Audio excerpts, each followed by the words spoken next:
Thank you for joining us for another episode of That Solo Life, the podcast about having your own business. My name is Michelle Kane of Voice Matters LLC, and I am here with my fantastic co-host, Karen Swim, the owner of Solo PR Pro. How you doing today, Karen?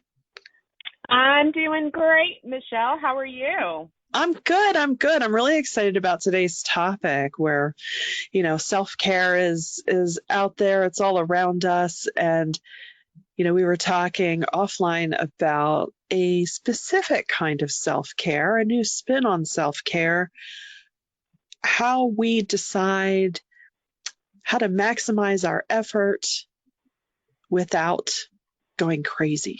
Things that people spend money on that you might say, I'm sorry, you spent what on what to do what? But really trying to avoid the stressors that might hold us back. And you had a really cool resource article on that kind of spurred that conversation. Yeah, it's we talk a lot in our present day about self-care, rightfully so. We talk a lot about caring for our mental health and making it a priority. And those conversations are great. And often they revolve around things like, taking time for yourself, getting massages or, whatever are the things that make you feel restful. But what is not often addressed, and I think that this is so completely relevant, particularly for solos and micro agency owners, is avoiding the stress in the first place by spending money on things that allow you to not stress out. And so this really resonated with me because, solos are very inventive. And by nature of us being business owners, we're always trying to be wise with where we spend money. And in our profession, there are a lot of things that can quickly add up, a database subscription here, a CRM subscription there, we pay for a lot of things and that stuff can add up. And so we really do try to be wise and try to, keep that spending down. However, I have seen us, try to MacGyver ourselves out of situations. And while we didn't hand over a credit card or pull actual paper bills out of our wallet, we've spent, 20 billable hours doing something that we really could have paid somebody $15 to do. And then you have to understand you stressed out and you did this thing that didn't require you to do it when you really could have just spent money. And the thing that ignited this discussion that you and I talked about was an article in Money Magazine by a writer by the name of Laura Belgray. And she shared why she spent $300 on one Uber ride and why she would do it again. And it was this whole thing about the things that she pays for that may seem outrageously expensive to somebody else, but she does it so that she doesn't have the stress in the first place. Sometimes it pays to just pay to avoid stress. And so that's what we kind of wanted to cover today. Yes, absolutely. I was, have in the back of my mind the economy of time. And just like you said, how many billable hours will it take to do something that I'm either dreading, that maybe isn't my sweet spot, or even, as that article alluded to, it was about travel. This woman chose, she was going to a writer's retreat. And the leader, she just presumed, I'm coming from New York City. I can get anywhere from New York City, which is true. And she thought, well, maybe I'll carpool, but other people weren't coming from New York City. And so they told her, oh, just take the train. You have to, just switch here. And well, she was not having any of that. So she paid, I think, was it $300 for a car service? And to her, it was worth every penny because she was able to travel the way she wanted. She was able to prepare for this retreat in solitude and just really literally leave the driving to us kind of thing. Get to her destination rested and ready for what was to come. And, aside from what she paid for the drive, it would also be Is that one of our co-hosts? Oh my gosh. Yeah, this is the reality of solo life. It is. It is. I love it. I Trust me, have a fur baby that woke up my from a nap and decided that she needed to tell me what's going on outside. but that's beautiful. That's what I love. my my fur baby is somewhere else, but I'm sure he might make an appearance too. But Yeah. but yeah, anyway, so the money that she spent on this drive, I'm sure she got even more value of the retreat she was Yeah. paying for. So, all that to say, you might tell yourself, if the retreat, I have no idea what this retreat was costing her. If it was a $500 retreat, well, I would just tell myself, if I'm in her shoes, yes, this is an $800 experience, and I am cool with that. Well, one of the things that I loved about Laura's article and her honesty is that she says, she will refuse to buy $3 sports cap smart water, knowing Right. that she could get it at another deli for $2.50. Yeah. $2.50. Yes. Just to be clear. And she buys generic brand acetaminophen. Right. I can't talk today. Sorry, I've been without air for 5 nights. But It's all part of that that's a whole solo nother life. yeah, it is. So I love that, again, and I think what we're saying here is not that, everybody should pay $300 for an Uber ride, but it's really about focusing in, taking care of yourself by focusing in on the things that cause you stress. And Right. if you can pay to not have that stress, it's well worth it. And that's going to mean different things to different people. Sometimes it may mean shelling out that money for that database because that's going to give you peace of mind, and it's going to eliminate you having to think about this and spend a lot of other times in other ways and be stressed out about it. Sometimes it's just worth it. Just pay the money. And again, that's going to be different. And it may not even have to be a big expense. It could mean that you're spending, the money to have, TaskRabbit come and do something for you. Or, things like me, I don't go to the grocery store because I don't enjoy that. It's stressful for me. I get decision fatigue. And so I pay for, Whole Foods to deliver. And actually, I really don't pay because I'm a Prime member, so the delivery doesn't cost me anything except for the tip to the driver. It's worth it. I could care less about the million other brands that I'm missing out on. It takes stress off of me. And then I have that time and that I freed myself from a source of anxiety for me personally. And I Right. feel like I get to devote that brain power to things that are personally meaningful to me. Exactly.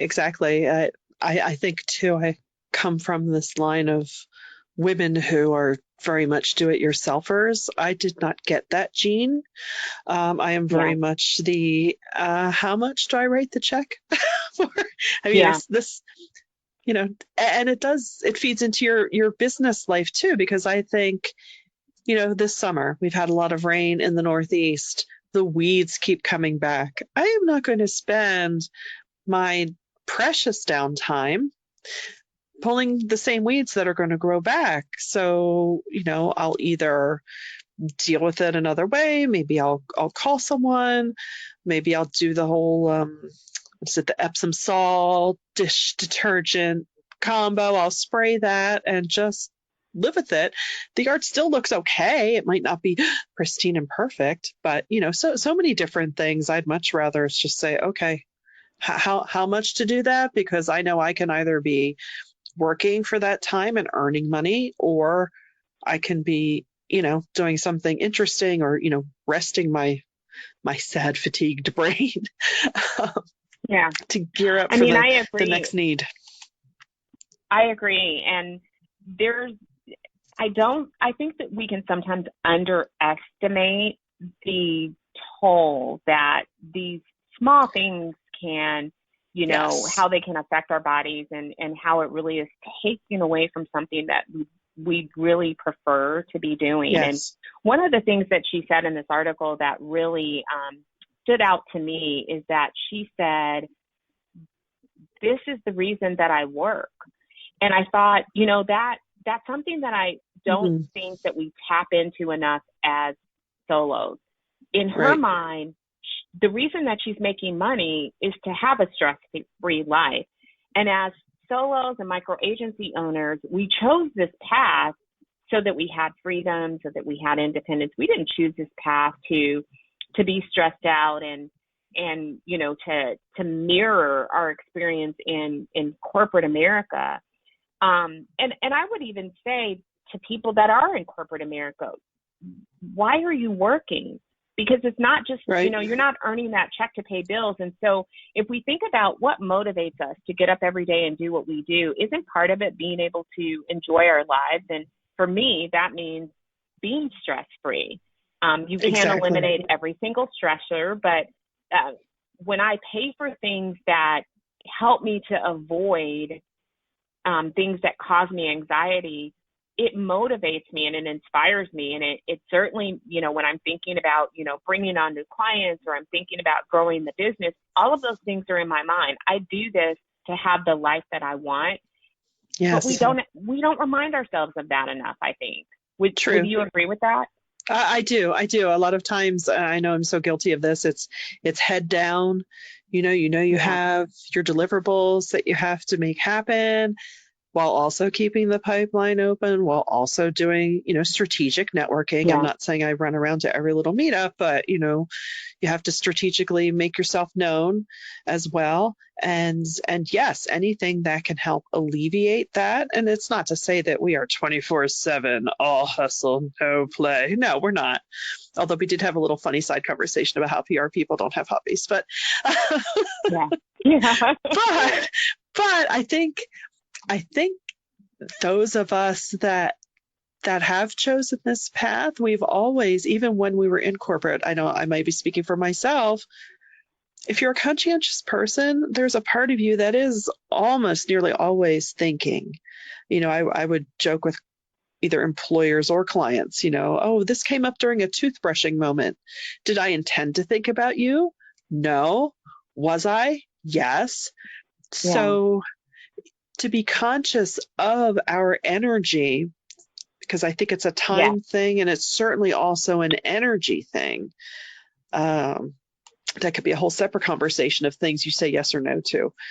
Sure, I've got the time, but I think anything that we can do, know yourself well enough, and this might require sitting with yourself for 15, 20 minutes and just think, what throughout the day, the cycle of a month, really stresses me out? What, when I think of having to do it, whether it's in, maintaining your life or your work, makes me just go, oh, yeah, I have to do that. If that's a drain that you can offset, even if it means spending a little money that might feel like it hurts, try it. And I bet Yeah. after a cycle or two, you'll realize, oh, I'm so glad I did that. You know, this year I've done a lot more of that, and I have to tell you, when you finally make that decision to pay for something just to alleviate the stress, not because it will make sense to anybody outside of you, it is the most freeing moment. And I can honestly say that you really don't miss the money. So, you sort of like grapple with it like, is this, fiscally responsible? I really shouldn't be doing it this way. Wow, this is really silly. Sometimes I, think, well, it's just me and my dog, and it's not like I have 5 kids. Who cares? If it's Yeah, stressing me out and I can it's your get rid of life. it by paying Yes. somebody else to do it or paying a service, I'm all Right. over it. Right.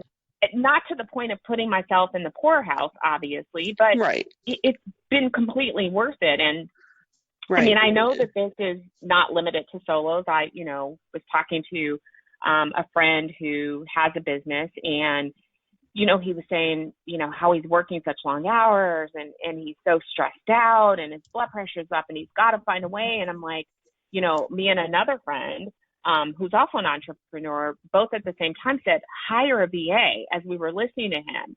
And, my Yes. advice to him was, you know what? Close your eyes, write the check, feel the nausea, and get over it. because Yes. it is hard initially, especially when you're talking about paying a person to do something, or you're bringing on your first contractor, your first employee. Yeah, there's a bit of anxiety with that because, Oh, totally. I think as business owners, you kind of learn to live with that low level anxiety of, oh my God, oh my God, oh my God. So true. But you just seriously, you close your eyes, you write the check, and you get past it, and you never even really miss that money. I don't think about the people that I pay to support my business because Right. that's just stupid. It's like, I need those people. I need all of these people, and I don't care. I'm writing those checks. So far, I'm not Yeah. poor, I'm not homeless. My dog eats, I eat, life is good, and it's okay. And so I think it's just a mental shift sometimes of getting past these things that we think are smart decisions in the moment. We think that we're being wise with our money, Right. but sometimes we can make these decisions that seem wise that are really foolish. That old saying, penny wise, pound foolish. That's right. Yeah. My favorite founding father wasn't always right. Ben wasn't always right. It wasn't always right. No, and that's a unique perspective. Even someone who is in the corporate world, I'm sure it's probably an even more of a foreign concept to them of a VA for what? It's like, well, hire a bookkeeper, hire this, hire that. Outsource Absolutely. parts of your life that you can. I think the faster paced our lives become, the harder it is to take stock and consider, is this really working the way I want it to work? Yeah. And what can I do about that? And Yeah. you're still going to have the same external pulls on your time. So and I may be speaking for myself, sometimes it's hard to really get quiet with yourself and think it through. But I know we all have our tipping point. So eventually you're going to get there. It's funny. I indulge every 4 to 6 weeks. I get a little mini massage because there was a season where I was more stressed out than usual. And I would have this horrible pain in my neck. I couldn't move my head. I wasn't sleeping. So, I'd end up spending a few $100s at the chiropractor in 1 week. No one budgets for that. And I finally asked him, I said, hey, so, what's causing this? What can I do to prevent this? And he goes, well, here, it's this muscle here that pulls on your neck. I said, so you're telling me if I spend $60 a month making sure that muscle stays happy, no offense, I'm not paying you $250 in 3 days? And he says, yeah, pretty much. I was like, wow, that just gave itself permission to happen. Wow. Right? I believe that just kind of perfectly sums up the thinking Yes. sometimes we miss the little tiny things, and in the moment it can feel big, Right. that prevent us from, spending more in either our stress levels, the toll that has on us, or even in dollars. So, Yes. and again, these are completely individual decisions for everyone. You have to decide, where can I, relieve this burden? What's the thing that's causing me agita? What's bothering me personally? And is there something that I can do? I mean, for me, it's the grocery store. And I'm sorry, other people will laugh. I've heard people say that the grocery store is their happy place. It is not for me. It is overwhelming. I'm only laughing because, yes, for me, sometimes just roaming the aisles is thought cleansing. So it's funny to hear the opposite perspective. Yeah, see, it's relaxing for some people. To me, it literally gives me almost a full-on panic attack.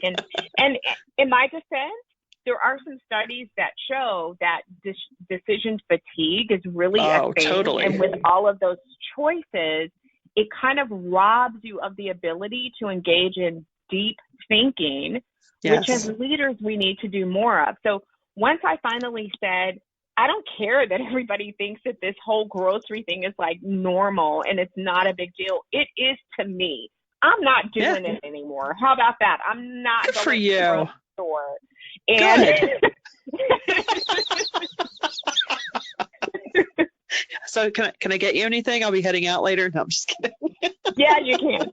And No, but I know. Anybody listening to this, I have outed myself. I have a phobia about the grocery store. Now, I can go into like the small, like we have a little health market around the corner. I'm able to go there because it's literally like 5 aisles. It's small, and I can go there when I need something super quick. right. But forget about it. But like the big growth can't do it. Even a Whole Foods, too much, too overwhelming. Trader Joe's, as much as I love these stores, can't do it. We only have one in our state anyway. So, Oh my goodness, that's yeah, tragic. I can't.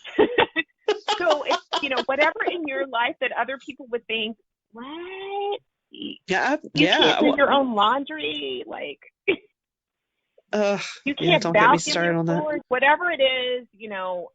Today we are giving you permission to lift Yes. the judgment.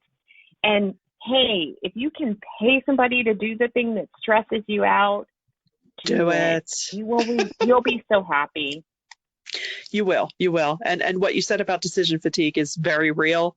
And I think we would all be amazed at, even on a subconscious level, how much of that eats up your mental space and just your energy levels. So this, it's you may think, oh, it's just a trip to the grocery store, but no, if it's important. If it's something that's causing you stress, or that next commute, if it's something that's causing you stress, remove it. Find another way, because there are many other ways out there. I love it. And with that, we just want to remind you all, please listen, share, subscribe. We have new podcasts every Monday morning, and so you can expect them. We hope it's a great little break to start your week, and we hope that this provides you with a little bit of stress relief. Yes, thanks for listening.